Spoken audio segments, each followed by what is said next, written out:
গণতন্ত্রের রাজধানী বলে পরিচিত দিল্লি।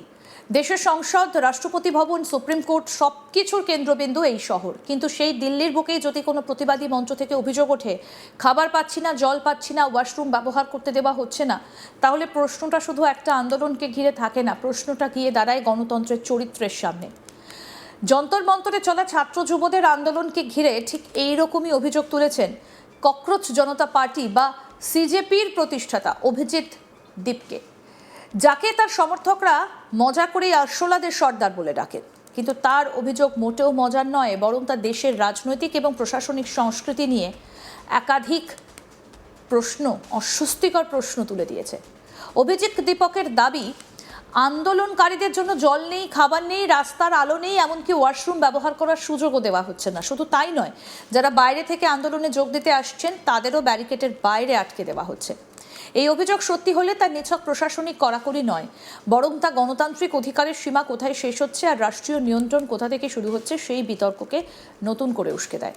ভারতের রাজনৈতিক ইতিহাসে প্রতিবাদ নতুন কিছু নয়। স্বাধীনতা আন্দোলন থেকে শুরু করে জরুরি অবস্থা বিরোধী আন্দোলন, আন্না হাজারে দুর্নীতি বিরোধী অভিযান থেকে কৃষক আন্দোলন, রাস্তা বরাবরই ছিল গণতন্ত্রের অন্যতম বড় মঞ্চ। কিন্তু গত কয়েক বছরে ছবিটা বদলাতে শুরু করেছে।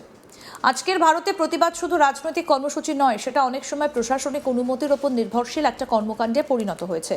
কোথায় বসা যাবে, কতক্ষণ বসা যাবে, কতজন আসতে পারবেন, কোন স্লোগান দেওয়া যাবে, সব কিছুর ওপর নজরদারি ক্রমশ বাড়ছে।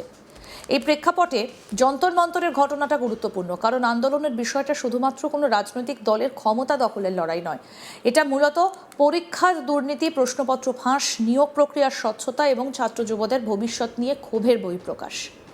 দেশের বিভিন্ন প্রান্ত থেকে আসা বহু ছাত্রছাত্রী এবং চাকরি প্রার্থী অভিযোগ করছেন, বছরের পর বছর পরীক্ষা দিয়ে প্রস্তুতি নিয়ে টাকা খরচ করে শেষ পর্যন্ত তারা প্রতারণার শিকার হচ্ছেন। কখনো প্রশ্নপত্র ফাঁস হচ্ছে, কখনো পরীক্ষা বাতিল হচ্ছে, কখনো ফল প্রকাশে অনিয়মের অভিযোগ উঠছে, কখনো নিয়োগ প্রক্রিয়া আদালতে আটকে যাচ্ছে। ফলে ক্ষোভ জমছে, আর সেই ক্ষোভই এখন রাস্তায় নেমে এসেছে। অভিজিৎ দীপকের সংগঠন এই ক্ষোভকে রাজনৈতিক ভাষা দেওয়ার চেষ্টা করছে। তাদের অন্যতম দাবি কেন্দ্রীয় শিক্ষামন্ত্রীর পদত্যাগ। কিন্তু এখানে মূল প্রশ্ন দাবি নয়, মূল প্রশ্ন হলো একটা শান্তিপূর্ণ আন্দোলনের ক্ষেত্রে রাষ্ট্রের ভূমিকা কি হওয়া উচিত।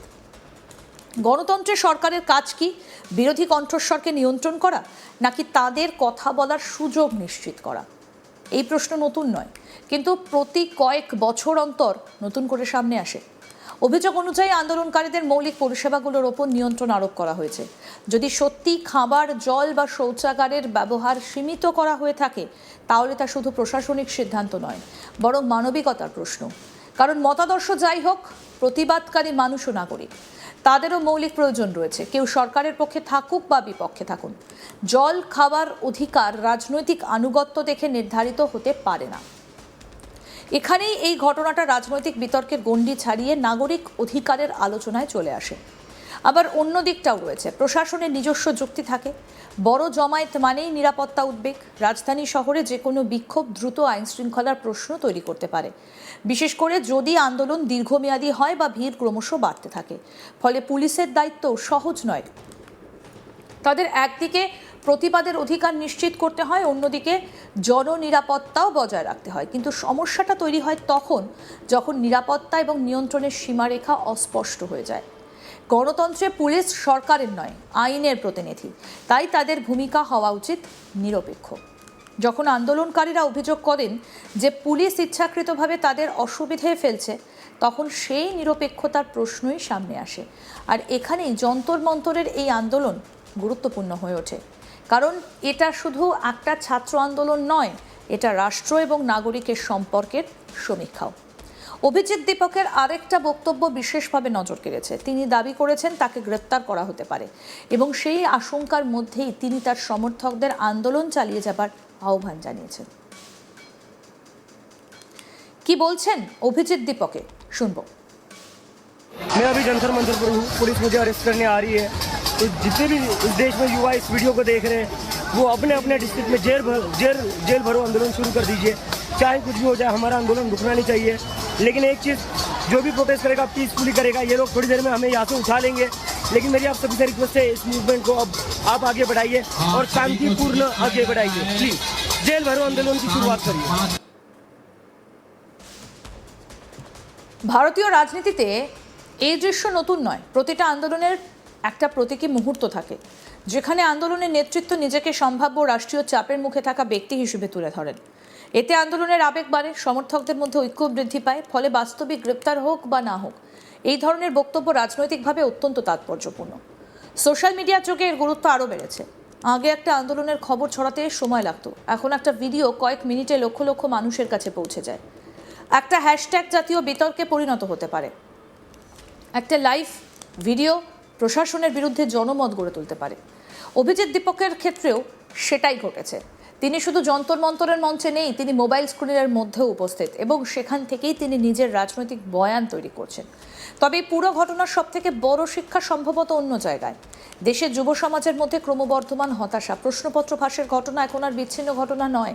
প্রায় প্রতি বছর কোনো না কোনো বড় পরীক্ষাকে ঘিরে বিতর্ক তৈরি হচ্ছে। কখনো ডাক্তারি প্রবেশিকা পরীক্ষা, কখনো সরকারি চাকরির পরীক্ষা, কখনো শিক্ষক নিয়োগ। ফলে একটা প্রজন্মের মধ্যে বিশ্বাসের সংকট তৈরি হচ্ছে। তারা প্রশ্ন করছে, মেধা কি যথেষ্ট, নাকি সিস্টেমই ভেঙে পড়ছে? এই প্রশ্নের উত্তর যদি সরকার না দেয়, তাহলে আন্দোলন আরও বাড়বে, আর আন্দোলন বাড়লে প্রশাসনিক নিয়ন্ত্রণও বাড়বে। ফলে তৈরি হবে এক বিপজ্জনক চক্র। একদিকে ক্ষোভ, অন্যদিকে নিয়ন্ত্রণ; একদিকে বিক্ষোভ, অন্যদিকে বাধা। এই সংঘাত কোনো গণতন্ত্রের জন্যই সুস্থ লক্ষণ নয়। যন্তর মন্তরের ঘটনাটা তাই শুধু জল দেওয়া হলো কিনা এই প্রশ্নে সীমাবদ্ধ নয়। এটা আসলে অনেক বড় একটা ছবির অংশ, যেখানে দেশের ছাত্র সমাজ উত্তর চাইছে, যেখানে চাকরি প্রার্থীরা জবাব চাইছে, যেখানে রাষ্ট্র বলছে আইন শৃঙ্খলা বজায় রাখতে হবে, আর আন্দোলনকারীরা বলছে আগে আমাদের কথা শুনুন। আর এই দুয়ের মাঝখানে দাঁড়িয়ে আছে ভারতের গণতন্ত্র। আর সেই গণতন্ত্রের স্বাস্থ্য নির্ভর করবে একটাই বিষয়ের উপর: ভিন্ন মতকে শত্রু হিসেবে দেখা হবে, নাকি নাগরিকের অধিকার হিসেবে স্বীকৃতি দেওয়া হবে। কারণ শেষ পর্যন্ত ইতিহাস বারবার একটা কথাই শিখিয়েছে: প্রতিবাদকে চুপ করানো যায়, কিন্তু অসন্তোষকে মুছে ফেলা যায় না। আর যখন অসন্তোষ জমতে থাকে, বিস্ফোরণে পরিণত হয়, তখন তার অভিঘাত শুধু রাজপথে নয়, পৌঁছে যায় রাষ্ট্রের ভিত পর্যন্ত।